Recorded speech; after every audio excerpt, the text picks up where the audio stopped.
Olá, boa noite. Inicialmente, gostaria de me apresentar. Meu nome é Alexandre Neto, sou gerente de consultoria, planejamento tributário aqui na Sansa Consultoria Tributária. Vamos dar início agora ao nosso webinar, que trata sobre o impacto da reforma tributária no setor de educação. Aproveitando aqui a oportunidade para já pedir desculpas pela ausência do nosso sócio fundador, Jocelyn Santos. Teve uma intercorrência agora de última hora, teve que se ausentar. Vocês ficaram comigo aqui, tá? Nessa nossa uma hora de conversa sobre o impacto da reforma tributária no setor de educação.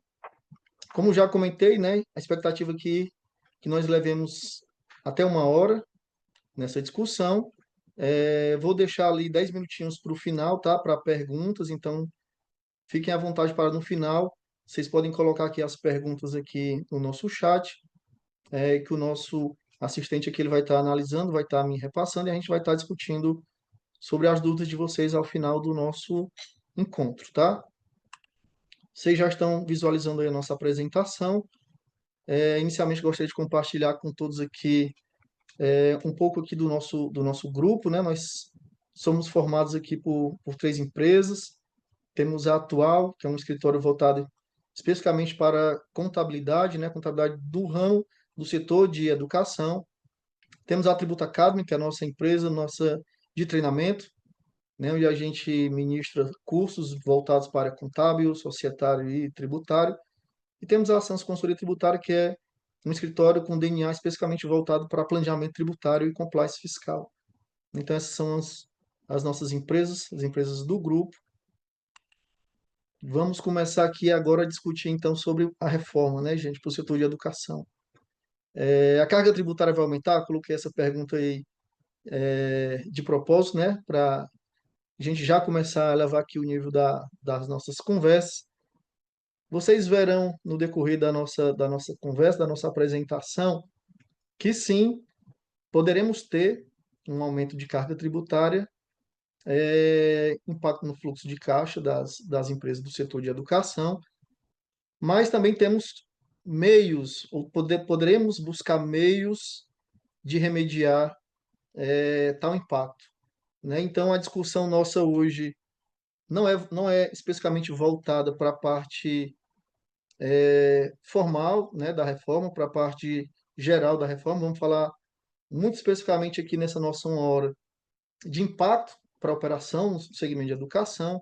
E aí vamos discutir um pouco sobre o impacto positivo, o impacto negativo para o setor de educação. Vamos falar um pouco de planejamento para o setor de educação, naturalmente. E aí vamos depois tirar as dúvidas de todos, né? Inicialmente, não poderia deixar de mencionar, partindo bem do início. Eu sei que a maioria dos que estão aqui hoje no nosso webinar já estão, já conhecem bem essa sistemática, né, do nosso IVA, dual, mas pode ser que tenha alguém aqui que ainda não esteja bem familiarizado, então a gente não pode deixar de comentar, né? A gente não pode deixar de passar sobre essa mudança que vai acontecer mais efetivamente a partir de 2027, mas já começamos a sentir os impactos da reforma tributária já a partir de 2026, né? A partir do próximo ano. Então, gente, em linhas gerais, né? Do que trata a nossa reforma tributária, em linhas gerais, estamos falando aqui de substituição, né? De 5 tributos que incidem sobre o consumo, né? E sabemos, né? Que o nosso ordenamento jurídico tributário, nós temos algumas diferenças de tributo por segmento, digamos assim, né? Nós temos os que incidem sobre o consumo, os que incidem sobre a renda, os que incidem sobre a propriedade, né? E o que está sendo alterado aqui, inicialmente, são os tributos que incidem sobre o consumo. Teremos ainda uma alteração no, no imposto de renda, né? Que é uma outra reforma. Iremos discutir também um pouco dela no final da aula de hoje, que isso impacta também no setor de educação, porque vai impactar no final da linha ali o resultado que vai para o sócio. Então a gente também vai conversar um pouquinho no final sobre essa mudança que está sendo votada, foi votada na comissão do Senado hoje, deve estar sendo votado no plenário do Senado entre hoje e amanhã, e aí teremos aí, depois da sanção presidencial, a figura de como é que vai ficar aí essa tributação dos lucros, tá? Mas isso a gente vê um pouco mais à frente. Então, linhas gerais, nós temos aqui a substituição, né, de 5 tributos incidentes sobre o consumo, né? O ICMS, que é um tributo estadual, o ISS, que é um tributo municipal. Os dois vão dar lugar que é o chamado IBS, né, Imposto sobre Bens e Serviços. Nós temos o PIS e a COFINS, duas contribuições federais que vão dar lugar aqui à CBS, contribuição sobre bens e serviços, e o IPI, que vão ter suas alíquotas zeradas a partir de 2027, substituída pelo imposto seletivo. É, mas entendo que a substituição não é 6 por meia dúzia. Tá, gente? Eu gosto sempre de comentar com clientes, com os meus alunos, que essa substituição ela muda drasticamente o modelo como nós lidamos com a apuração dos tributos hoje. Tá? Hoje nós estamos habituados a apurar tributo via escrituração de documento fiscal, por exemplo, na reforma tributária, IBS, CBS, a apuração não vai ser por documento fiscal, vai ser por extinção do crédito tributário, tanto para fins de crédito quanto para liquidação. Não teremos aquele crédito no sistema não cumulativo, não teremos aquele crédito é, lançado pelo documento fiscal.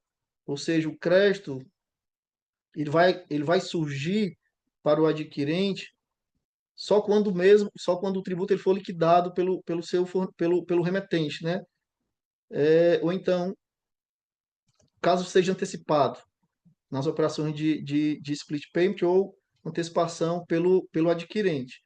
Então, nós temos um modelo de apuração totalmente novo nessa nova sistemática de reforma tributária, onde a apuração, praticamente, ela vai ser feita no ambiente da Receita Federal. A Receita Federal, praticamente, ela vai fazer a apuração por você e você vai ter que ir lá confrontar as informações, se aquelas informações estão corretas ou não, se aqueles créditos todos, porque quando você, a partir de agora, vai fazer uma compra de um fornecedor, né, naturalmente o fornecedor ele recolhe aquele tributo que está naquela operação, aquele crédito ele é gerado para você. Então ele vai aparecer num conta corrente seu lá junto à Receita Federal. No final do período de apuração do IBS e da CBS, você vai ter que entrar lá para conferir se o crédito que foi recolhido ele está lá e se você pode tomar aquele crédito. Porque se a sua operação de saída, por exemplo, isso a gente vai se aprofundar, tá, gente? Só estou dando aqui um spoiler para vocês. Se a gente está tratando de uma operação de saída que ela é isenta ou imune, você não vai ter direito a crédito. Caso apareça algum crédito lá nesse conta corrente, você vai ter que ir lá e fazer o quê? O estorno daqueles créditos, né, que estão lá no ambiente da Receita Federal. Então percebam que o modelo de apuração do IBS e da CBS, a partir de 2027, com a entrada da CBS 100%, ele é totalmente diferente do modelo de apuração que nós temos hoje para os demais tributos, né, para o ISS, para o PIS e a COFINS, e ICMS e IPI. Né? Então, falo sempre para os meus alunos, quanto mais rápido nós dominarmos, mais fácil conseguiremos passar pelo esse período de transição, não é? Que ele vai aí de 29 até 32, tratando somente do ISS, né? E do ICMS. CBS já entra em vigor agora em 2027, 100%, né? Com a extinção do PIS e da COFINS e a redução a zero das alíquotas do IPI, com uma exceção, né? Não é o nosso foco falar de IPI, mas as indústrias ou os contribuintes do IPI que revenderem produtos para a Zona Franca de Manaus e esses produtos não tenham similar, ou tenham similar nacional lá na Zona Franca de Manaus, para essas situações ainda vai haver a tributação pelo IPI. Só para fins de didática mesmo, tá, gente?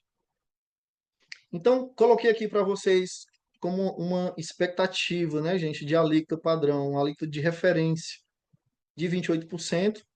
E aí temos que ter também aqui um ponto de atenção com essa alíquota de referência, gente. Porque a alíquota de referência, ela vai ser determinada pelo Senado, né? O Senado vai definir essa alíquota de referência, que vai ser uma alíquota padrão, digamos assim, mas não necessariamente os estados e os municípios eles têm a obrigatoriedade de seguir essa alíquota de referência, tá? Ou seja, o IBS, por exemplo, que é um imposto que vai ser administrado pelos estados, e os estados vão repassar a parte dos municípios, a alíquota referente ao IBS, é, ela vai ser composta pela alíquota estadual e a alíquota municipal. Não necessariamente o estado ou o município ele vai ter que seguir a alíquota de referência. Pode ser maior, pode ser menor, tá? Aqueles estados que não de forma temporal indicarem suas alíquotas nominais, eles vão ter que seguir a alíquota de referência, né? Quando foi iniciado o período de transição lá em 2029, caso algum estado ou os municípios não tenham definido ainda suas alíquotas, eles vão ser obrigados a usar a alíquota de referência, tá? Mas isso não quer dizer que isso vá ser uma premissa, né? Então, quando a gente trabalha essas alíquotas aqui até o momento, nós estamos trabalhando aqui uma expectativa de alíquota com base em algumas conversas, com base em alguns estudos que a gente acompanha.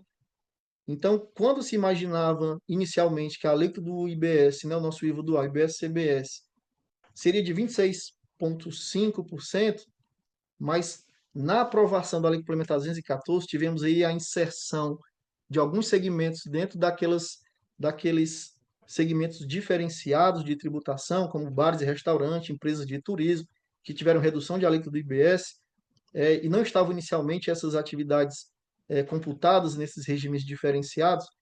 Então, naturalmente, se você vai deixar de cobrar mais tributos sobre um determinado segmento, você, de outro lado, vai ter que compensar aquela perda de arrecadação. Com isso, fez com que elevasse, ou vai fazer com que seja elevada a nossa expectativa de alíquota padrão de referência. Hoje a gente está trabalhando aqui com a alíquota padrão de 28%, não mais 26,5%, tá, gente? Então, naturalmente, que dentro dessa nova expectativa de tributação, não vão existir mais, por exemplo, incentivos fiscais, regra geral. Naturalmente, a gente vai conversar aqui com o setor de educação, ainda vai manter ainda algum benefício fiscal, sim. Não, mas tratando de produto, por exemplo, não vamos mais ter a questão da, da, das alíquotas diferenciadas por produto, como temos hoje. Não vamos ter mais a questão de redução de base de cálculo, como a gente conhece muito bem nas nossas atividades. Hoje, o que temos dentro da reforma tributária são reduções da alíquota padrão, reduções da alíquota do IBS-CBS para determinados segmentos e determinados produtos. E só. E essa tributação ela vai ser uniforme em todo o território nacional, né? Então, a intenção da reforma tributária, como princípio da neutralidade, que está lá no artigo 2º da Lei Complementar 214, é exatamente isso. É trazer uma tributação única para determinado segmento, determinado produto, de forma nacional, para que não haja, como a gente costumava falar, para que a gente encerre essa questão, essa discussão de guerra fiscal, né? Que o Estado tributa de uma forma, tributa menor, para poder levar o contribuinte, levar a empresa para aquele determinado Estado. Isso com a reforma tributária, a tendência é que isso se anule, por conta principalmente de dois princípios, tá, gente? Primeiro, já comentei que é o princípio da neutralidade, e o segundo princípio é o princípio do destino, né? Ou seja, agora o IBS e a CBS, eles vão ser recolhidos para o local onde o produto está sendo consumido. Vai ser pago para o local onde o serviço está sendo prestado. Então, a gente acaba com essa discussão do ISS, por exemplo, de exceção. Alexandre, eu prestei um serviço, o ISS é devido aonde? No local do prestador, no local do tomador, no local da prestação do serviço. E a gente acaba essa discussão agora com IBS e CBS, a regra é clara, isso eu estou falando de regra geral, o IBS vai ser devido no local onde o serviço está sendo prestado, tá? E aí vocês podem se perguntar ou me perguntar, Alexandre, mas no ramo de educação, nós teremos, por exemplo, nós temos aqui aulas à distância, né? EAD. Como é que vai funcionar o recolhimento, Alexandre? Eu vou recolher para onde? A Lei Complementar 214, ela também estabelece dentro dessa diretriz agora, né, do recolhimento no destino, né, existem situações que vai depender muito de quem está tomando o serviço de vocês. Se vocês estão prestando um serviço para uma pessoa jurídica, por exemplo, Alexandre, tem um aluno aqui matriculado no EAD, mas quem paga não é ele, quem paga é uma empresa, um contribuinte do IBS e da CBS. Então, naturalmente, o IBS ele vai ser recolhido para o local onde está estabelecida a pessoa jurídica, o local onde ela mantém o seu cadastro lá dentro do DTE, né, do domicílio tributário eletrônico. Então, lá no cadastro geral, né, das pessoas jurídicas, que vai existir com a reforma tributária, o IBS e a CBS vai ser recolhido para o local indicado lá dentro do cadastro da pessoa jurídica. Alexandre, mas não é pessoa jurídica, é pessoa física. Então, eu vou recolher para onde? Vou recolher para o local indicado pelo tomador do serviço, pela pessoa física, ou seja, o local que ela indicar, seja na inscrição, seja no pagamento, seja no site, na hora que for fazer o cadastro, a inscrição de determinado curso EAD, aquele endereço que aquela pessoa indicar ali, a pessoa física que estiver tomando aquele curso EAD, por exemplo, o tributo vai ter que ser recolhido para esse local, para esse estado, para esse município. Né? Então, vai ter esse impacto também no setor de educação, principalmente para aquelas universidades que trabalham com ensino à distância. Né? Então, poderão ter recolhimentos pulverizados aí para vários estados distintos. Né? Então, naturalmente, vai requerer muita atenção do time da área contábil, da área fiscal, em relação a essas operações, tá, gente? Seguindo, passando aqui para as alíquotas, e já vamos focar mais agora só no setor de educação. Gente, está disposto, né, lá no anexo 2º da Lei Complementar 214, as atividades onde terão redução de até 60%, de 60% para IBS e CBS, redução da alíquota. Então, vejam que as atividades de ensino, elas vão ter redução de 60%. Elas não vão ter isenção ou não terão alíquota zero. Elas terão redução de 60%. Alexandre, que atividades são essas? Vamos lá. Ensino fundamental, né? Ensino infantil, creche, pré-escola, ensino médio, ensino técnico, ensino superior, naturalmente, ensino de jovens e adultos destinados para aquele pessoal que já passou daquela faixa etária de conclusão de estudo e está voltando ali a buscar a conclusão, também vai ter o supletivo, né, o chamado supletivo, também vai ter redução de 60%. Ensino de línguas nativas, né, ou seja, né, ensino de línguas, também vai ter redução de 60%. Educação especial para pessoas com deficiência, também isso tudo está dentro da redução de 60%, tá? E aí, vamos agora falar um pouco sobre impacto. Vocês, naturalmente, dentro das atividades de vocês, seja escola, né, seja ensino médio, ensino superior, né, faculdade, vocês têm as suas particularidades. O cuidado que vocês vão ter que ter com relação a, principalmente, contratos, né, com responsáveis financeiros, com fornecedores, vai realmente precisar de uma atenção especial, porque a redução é especificamente para essas atividades de ensino. Alexandre, dentro lá da minha matrícula, no começo do ano, eu cobro o valor da matrícula, mas também está embutido ali o valor do fardamento. Eu posso reduzir também tudo ali naquela nota fiscal? Naturalmente que não, né, gente? A redução é para atividade de ensino. Tudo que vocês tiverem a parte receita que não seja receita da atividade de ensino deverá ser tributada conforme regime do produto ou do serviço que vocês estejam prestando, tá? Do produto que vocês estejam fornecendo ou do serviço que vocês estejam prestando. Então, isso requer muita atenção da área contábil, né, da área fiscal, para fazer essa diferenciação do que é receita de ensino, do que são as demais receitas da atividade da empresa. Alexandre, e as escolinhas, né? Aqui mais voltada para as escolas. Gente, as escolinhas, como vocês podem ver aqui também na apresentação, atividades desportivas institucionais lá do anexo 11 também vão ter redução de 60%. Ou seja, se vocês verificarem o código do NBS, né, que é a nomenclatura brasileira de serviço, vocês vão ver que, apesar de estarem em anexos distintos, né, o serviço de educação está no anexo 2, atividades desportivas está no anexo 11, eles dois ficam lá na NBS dentro do mesmo capítulo, que é o capítulo 22, com relação à educação. Então, por conta disso também, as escolinhas, as receitas advindas das escolinhas, elas também vão ter redução de 60%, IBS e CBS, tá, gente? Agora, um outro ponto aqui, Alexandre, né? E aí vamos aprofundando a nossa conversa. Alexandre, essas escolinhas hoje elas estão dentro da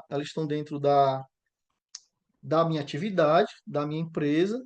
Ok, eu tenho receita de escolinha, vou ter redução de 60%, mas sabendo que IBS e CBS, eles são tributos não cumulativos, né? Ou seja, gente, diferente do ISS que vocês estão acostumados hoje, onde vocês não têm o crédito, né, na aquisição, o crédito na despesa de um serviço, ele é um imposto cumulativo, o ISS, vocês só vão tê-lo quando vocês realmente promovem a atividade, a prestação de serviço de vocês. No IBS e CBS, não. Eles são tributos não cumulativos. Ou seja, você vai poder tomar crédito de IBS e CBS sobre suas despesas relacionadas à sua atividade. Alexandre, escolinha, eu não tenho despesa. Não tenho despesa, eu tenho no máximo ali um professor, que muitas vezes o professor pode ser contratado, né? Pode ser contratado da própria instituição de ensino, ou às vezes ele pode ser terceirizado. Naturalmente, ele sendo terceirizado, ele também como professor de educação física, ele vai ter também redução, né, de 30% do IBS e da CBS. Você poderia fazer jus ao crédito sobre a despesa desse professor, caso ele fosse uma pessoa jurídica, né, contribuinte do IBS e da CBS.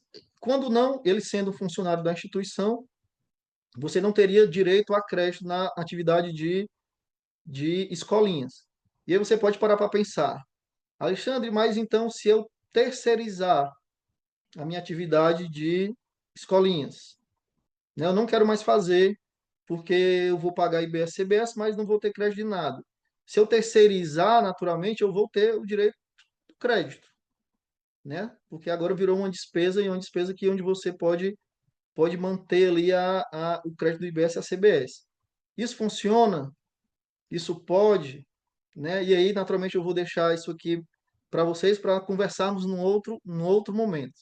Não vou dizer para vocês se não pode, se funciona, se não funciona, mas são aspectos que nós devemos começar a nos preocupar, que nós devemos começar a pensar, nós devemos começar a colocar na mesa, porque a área contábil, a área fiscal, pós-reforma, gente, elas vão deixar de ser meramente apuradores de tributos e vão passar a ser especialistas, planejadores.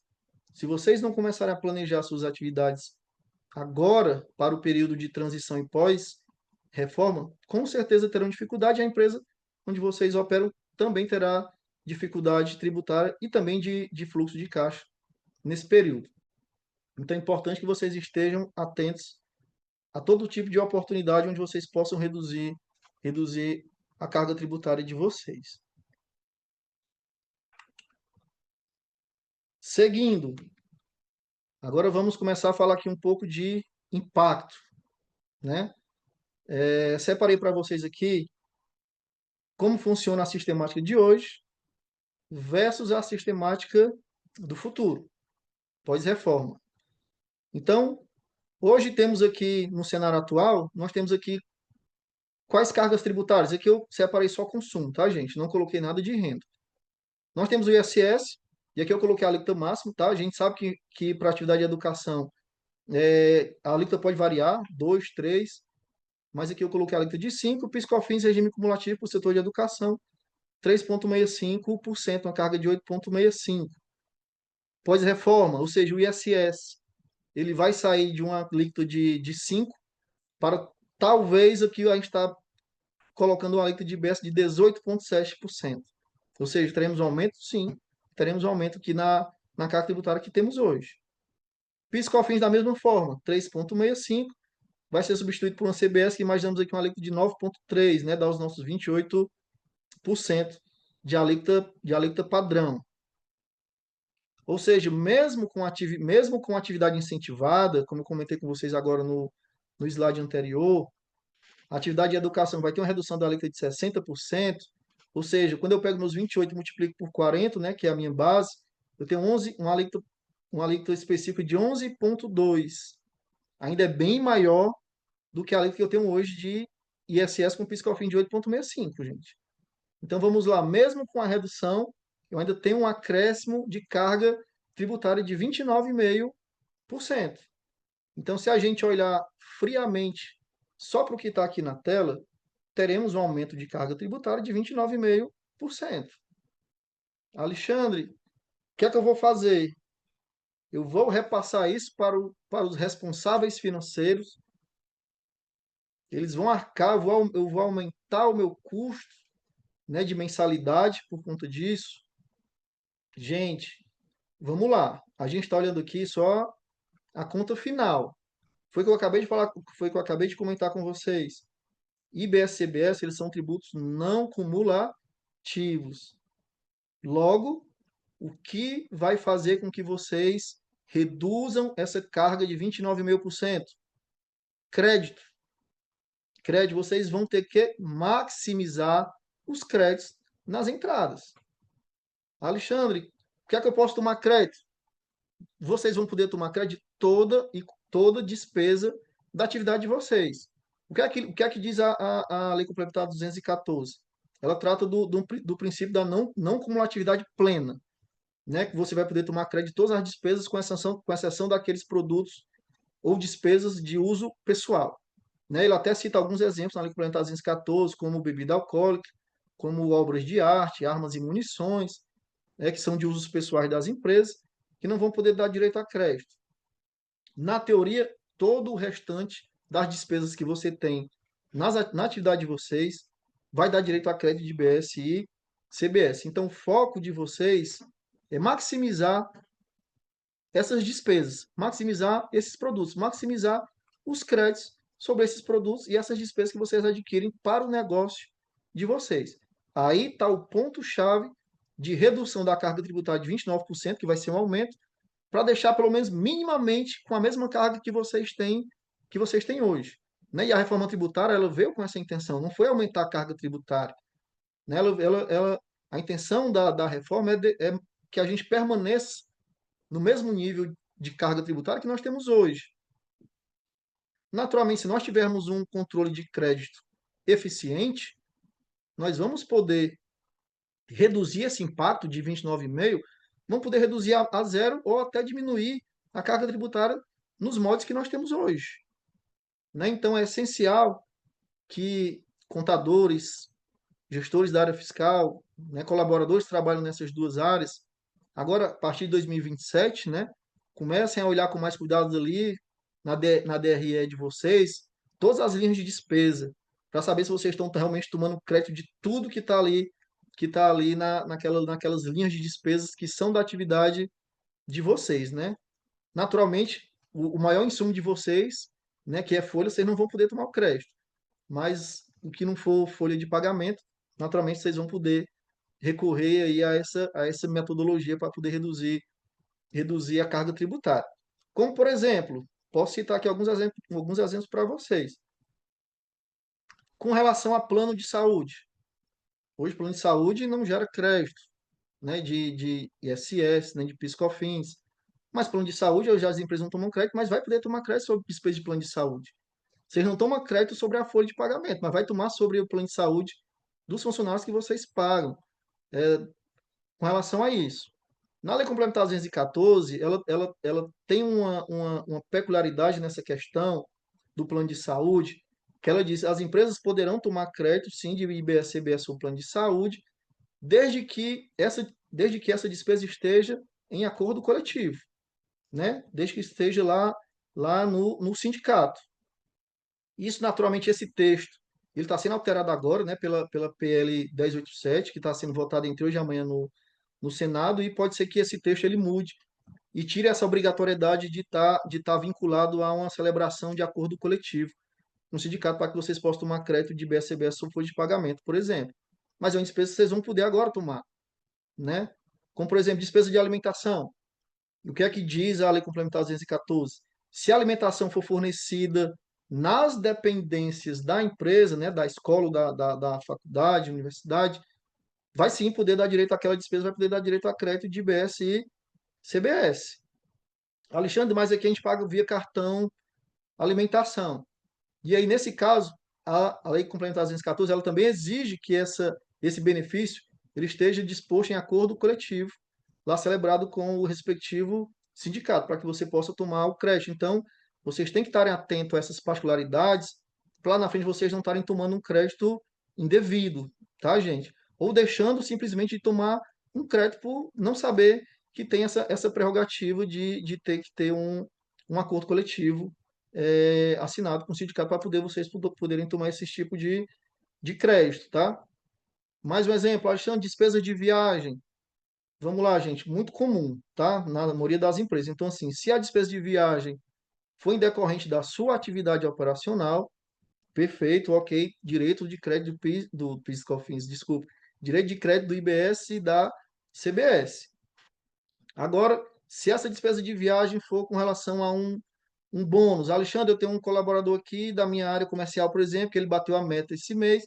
Vou dar uma viagem para ele, lá pro Quixelô, passar uma semana lá tomando banho lá no açude do Truçu, no açude dos Angicos.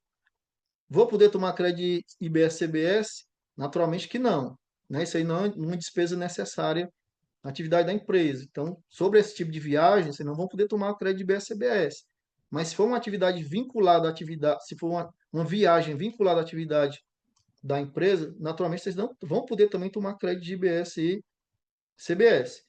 Então, fiquem muito atentos com relação a essas oportunidades e muito atentos para as condições para a tomada desses créditos, para que vocês depois não tenham problema no futuro de estar tomando um crédito indevido, tá, gente? Outra particularidade que eu gostaria de mencionar para vocês aqui é com relação aos créditos. Vamos lá. Alexandre, setor de educação tem redução da alíquota de 60%. Mas eu estou comprando aqui, eu estou adquirindo um produto, eu estou adquirindo aqui uma despesa que me dá direito a crédito. Esse crédito, Alexandre, o produto ou o serviço ele não tem redução, é IBS e CBS 28%, mas o meu produto de educação tem redução. Ou seja, Alexandre, eu posso tomar o crédito de 28% sobre o que está lá destacado na nota, eu tenho que fazer a redução de forma que o meu crédito seja equivalente ao meu débito na saída, de 60%. Hoje é muito comum, né? A gente vê muito isso no ICMS, né? Para quem trabalha com ICMS, que trabalha com produto que tem redução de base de cálculo, a legislação, dependendo do estado, ela diz, você tem que estornar o crédito da entrada proporcional ao benefício que você tem na saída.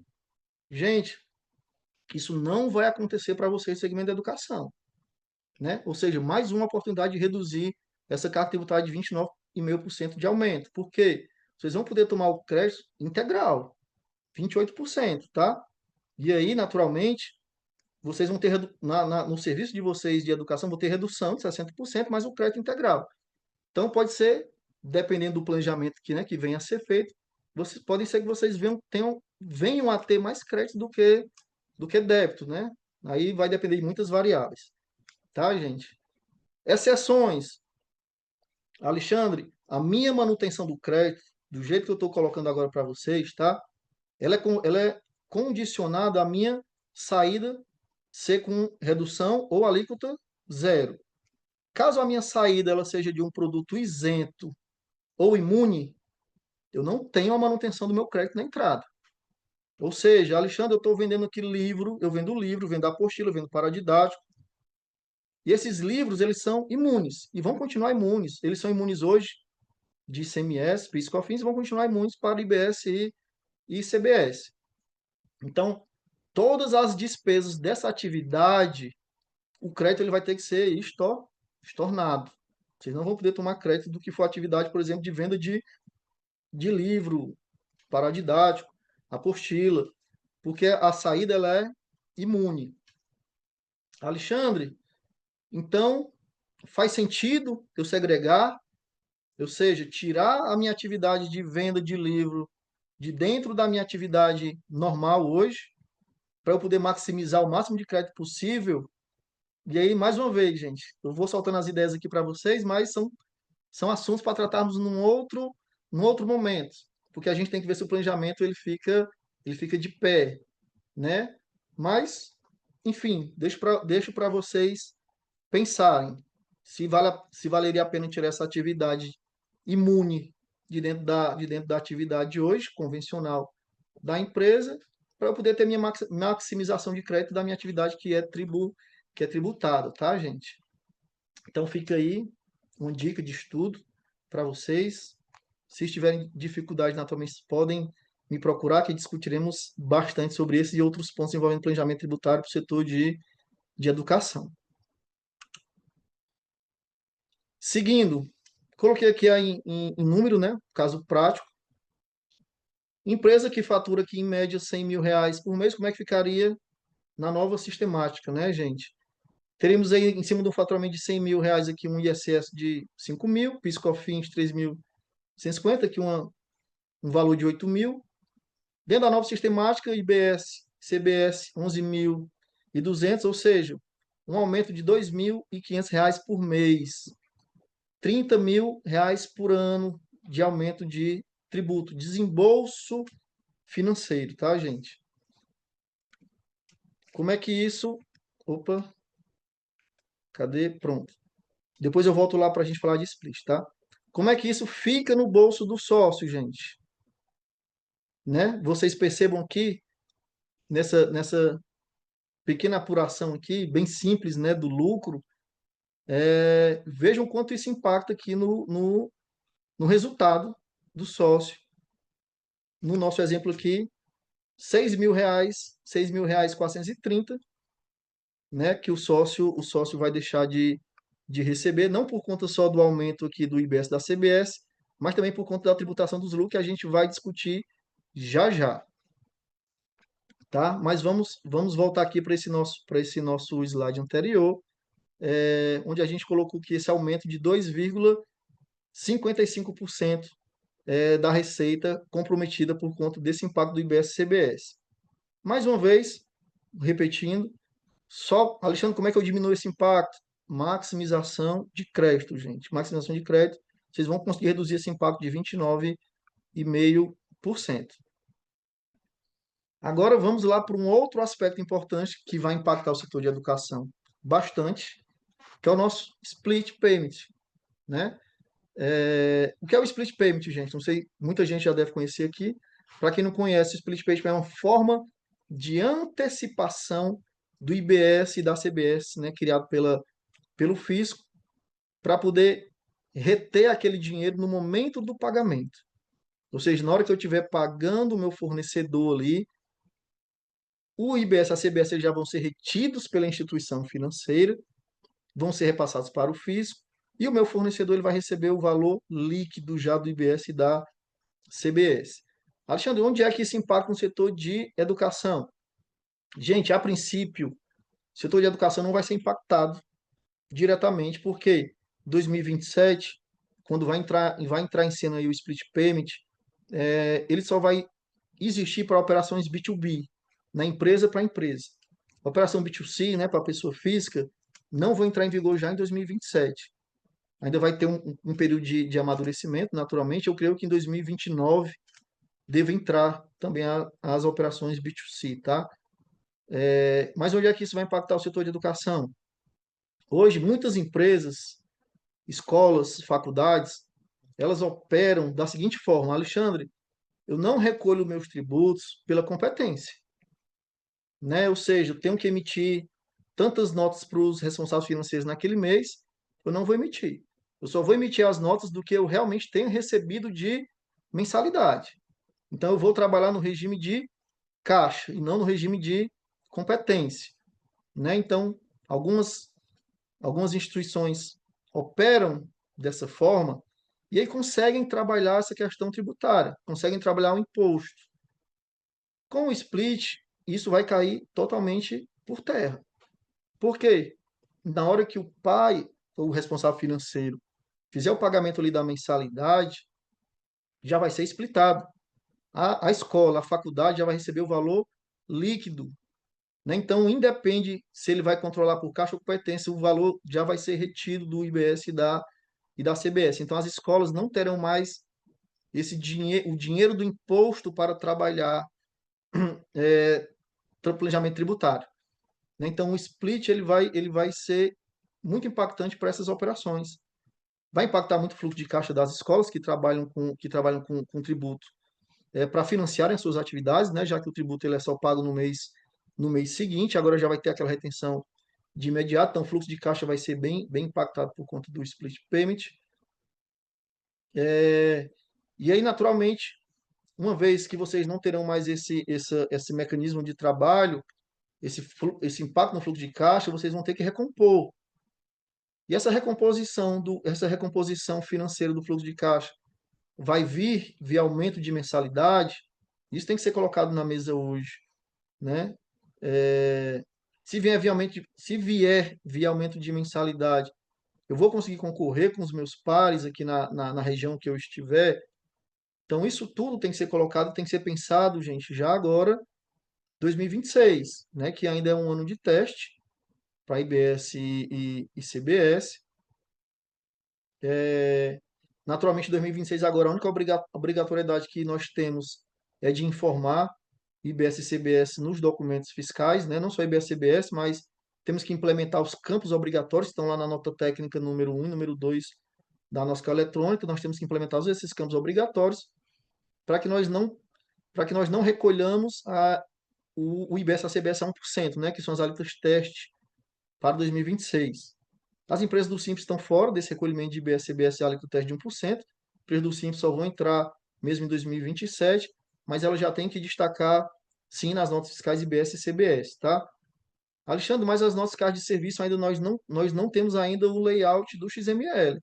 E realmente temos aí já uma nota técnica que fala sobre nosso cloud de serviço, mas nós não temos ainda o XML pronto com seus layouts para nosso cloud de serviço, né? Por conta disso mesmo, saiu a notícia agora da prorrogação dessa obrigatoriedade a partir de 1º de março de 26, né? Então, na teoria, aí, as empresas terão mais 2 meses para se readequar em janeiro e fevereiro, para que a partir de março estejam com todas as obrigações acessórias estando cumpridas 100% para não terem que recolher esse 1% de alíquota teste de IBS e CBS.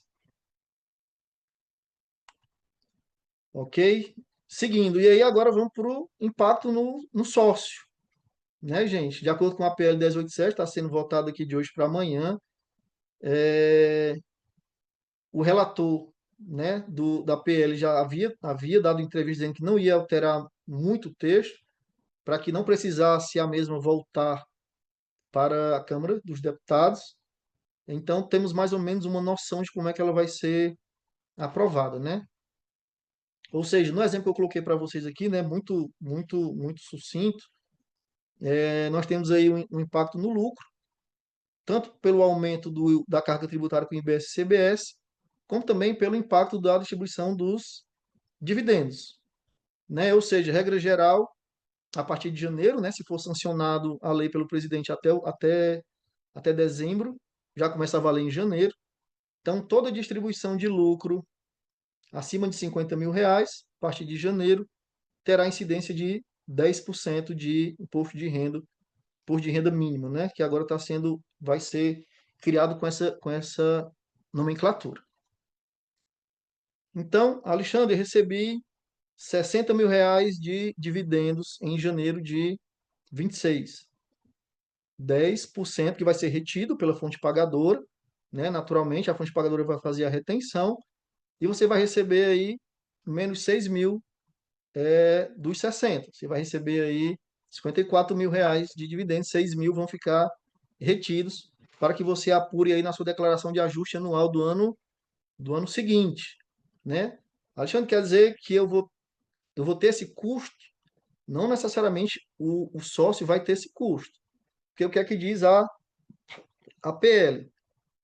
50.000, mais 50.000 no mês, ou 600.000 no ano.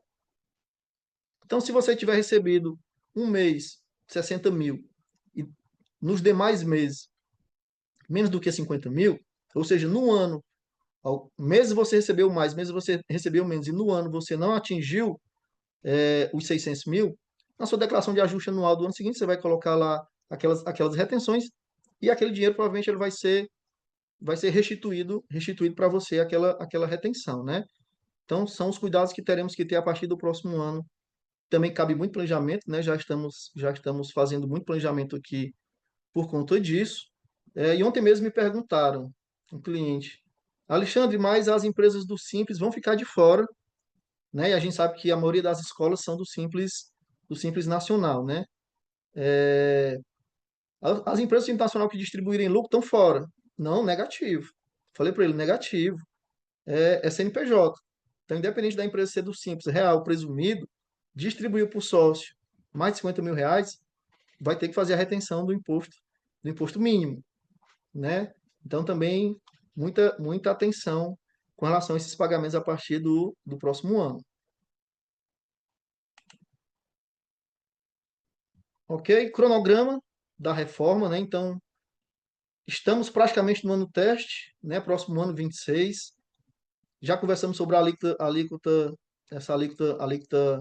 de teste de 1%, né? Onde teremos aí 0,9% de CBS, 0,1% de IBS.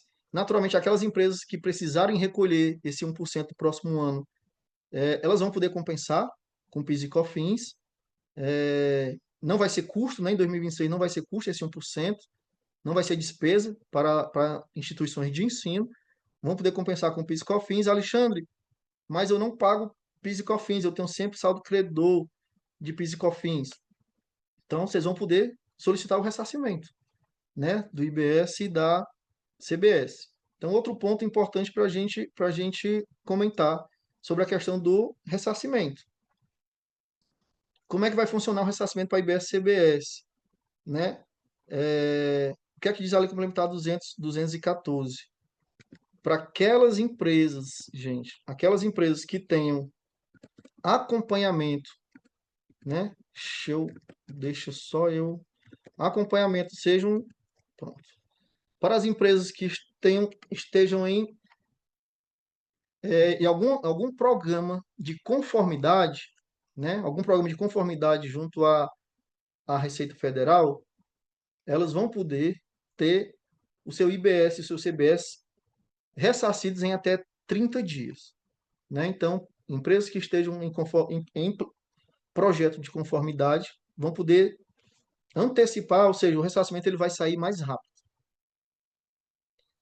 Para empresas que têm um saldo credor de IBS e CBS, advindas de aquisição de ativo imobilizado, né? Ou seja, hoje, para PIS/COFINS, a gente já pode tomar crédito PIS/COFINS sobre a aquisição de ativo, mas nós também não temos a prerrogativa de tomar pela depreciação.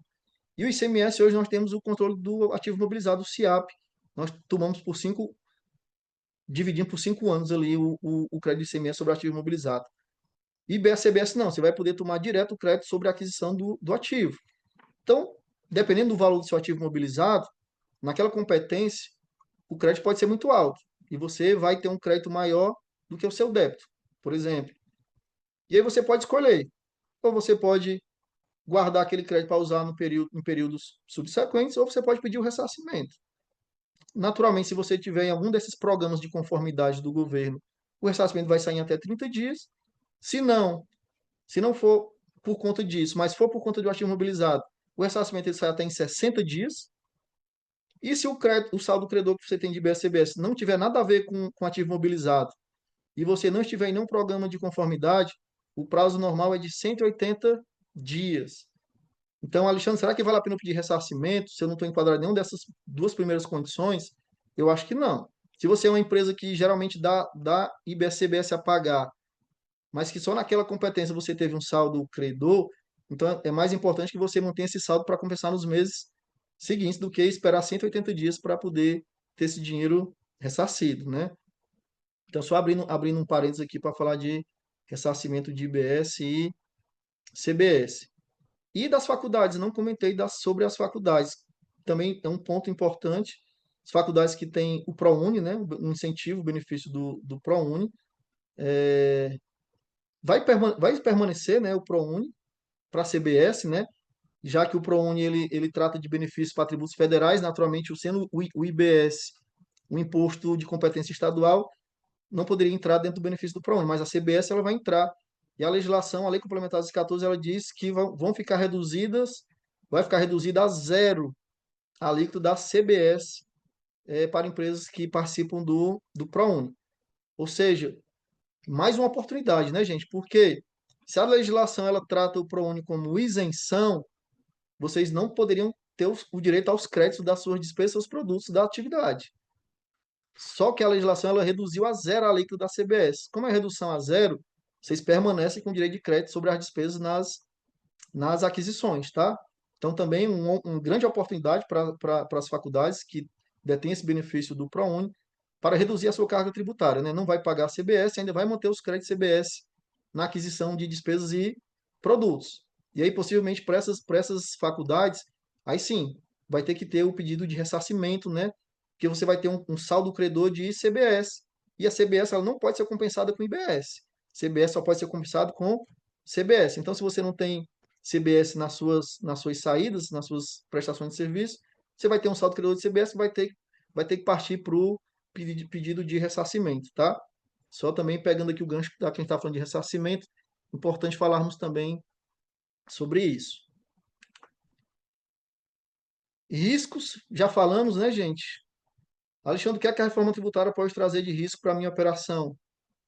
Aumento de inadimplência, já falamos sobre isso. Caso a solução, né, para aquelas escolas, para aquelas faculdades que não vierem a se planejar, que não vierem buscar alternativas, naturalmente elas vão ter que aumentar preço para poder continuarem se mantendo financeiramente. E no aumento de preço, o que é que acontece? Muitas vezes a gente vê o aumento do índice de inadimplência por parte dos responsáveis financeiros, né? Oportunidade, e eu não vou passar todos os pontos, já estamos aqui quase estourando aqui o nosso tempo, mas como oportunidade, gente, para as empresas, profissionais especializados, tá? E aqui, naturalmente, eu não estou falando só de profissional da área tributária, tá, gente? Aqui eu estou falando que as instituições, escolas, faculdades vão ter que pensar em profissionais especializados nas mais diversas áreas da empresa. Na área de compras, né? Porque na área de compras que você vai poder definir ali se aquele fornecedor ele está dentro do split payment ou não, vai definir ali se é mais favorável à empresa fazer antecipação do IBS-CBS na compra daquele fornecedor, porque de repente o, a pessoa da área de compra já conhece o perfil histórico daquele fornecedor, sabe que ele não paga os tributos dele em dia. Então, se ele não está dentro do split, então orienta o pessoal da área de compras, tem que orientar o pessoal da área fiscal. Gente, bora fazer antecipação aqui do IBS, da CBS desse fornecedor, porque o histórico dele de pagamento de tributo não é positivo. A área de compras vai ter que ser muito acionada a área de compras. A área jurídica, muito acionada por revisão de contratos. Por quê? Regra geral, o IBS e CBS ele vai incidir sobre operações onerosas. Operações não onerosas, regra geral, não incide IBS e CBS. Mas podem existir operações não onerosas que, mesmo não sendo onerosas, vai ter incidência de IBS e CBS. Então, pessoal da área jurídica, revisão de contrato, vai ter que se debruçar sobre contratos com fornecedores, para saber se naqueles contratos não tem algum tipo de cláusula onerosa em operação não onerosa. Então, esses profissionais vão ter que estarem atentos a essas situações, além, naturalmente, da área contábil e fiscal, que agora vão deixar de trabalhar apenas na sua caixinha e agora vão ter que olhar para o negócio como um todo, né? O pessoal da área contábil, da área fiscal, agora vai ter que entender da operação de quando inicia até quando termina e a vontade do sócio. Porque de repente o sócio, ó, eu quero comprar, agora que eu posso tomar crédito de tudo, eu quero comprar um carro pela empresa, vai ter o crédito de BSBS, mas o carro quem vai usar sou eu, o sócio. Eu posso usar esse crédito de BSBS? Naturalmente não vou poder. Então vocês vão ter que estar ali atentos a essas situações também. Até para chegar no sócio, ó, você não pode fazer isso, porque senão vai pagar IBS, CBS. Enfim, então vejam que as coisas elas vão ser mais complexas a partir de 2027. O cuidado que teremos que ter, apesar do IBS e a CBS simplificar demais a nossa cadeia de apuração de tributo, mas ela vai requerer de um outro aspecto, como eu falei, que vocês sejam mais planejadores, que vocês estejam mais atentos às oportunidades. Seguindo, aqui, impactos gerais que a reforma vai trazer, mas já conversamos agora no slide anterior sobre a maioria desses impactos nas diversas áreas da companhia. Algumas estratégias de mitigação, revisão de planejamento tributário, né, naturalmente, simular cenários de caixa pós-reforma tributária. É, já trabalhamos muito, muito com isso. Inclusive, tem aqui presente aqui um parceiro aqui, o Délio, que para quem recentemente fizemos esse planejamento, né, Délio, de cenário pós-reforma tributária. Desenho de política de precificação e reajuste de preço, gente, principalmente com quem trabalha com desconto, tá? Entendamos também que o desconto, se não for dado no documento fiscal, ele vai incidir sim IBS e CBS, né? A Lei Complementar 214, ela já traz isso muito claro, que o desconto ele tem que estar no documento fiscal. Se ele não tiver no documento fiscal, vai incidir IBS e CBS. Então, muito importante também rever essas políticas de preço. Enfim, gostaria de falar com vocês aqui sobre reforma muito mais tempo, mas teremos outras oportunidades para discutirmos todos esses impactos no futuro, tá? Por último, gente, gostaria só de compartilhar com vocês aqui alguns dos pacotes que nós temos aqui no escritório para apoiá-los, né, nessa passagem aí de transição de reforma tributária, né? Nós temos aqui o nosso diagnóstico executivo, que é uma avaliação aqui do impacto, mais olhando o balanço de vocês, dentro das informações que vocês têm hoje, qual impacto vocês teriam. Nós temos a nossa avaliação 360, que é entrando dentro da operação da empresa, entrando dentro, vendo todos os aspectos de despesa e receita que a empresa tem por produto, por tipo de serviço. E nós temos o monitoramento contínuo, que é o acompanhamento diário, o acompanhamento mensal de todas as alterações, de todas as novidades envolvendo a reforma tributária. A gente consegue apoiá-los todos, todas as instituições de ensino, tá? Nesse período que vai ser um período desafiador. Então, contem sempre conosco, tá? Espero que tenha sido proveitoso, tá, gente? Começo a me despedir aqui de vocês. Espero que tenha sido proveitoso, espero que tenha valido a pena aqui essa nossa hora aqui de conversa. Para mim, eu sei que foi muito bom.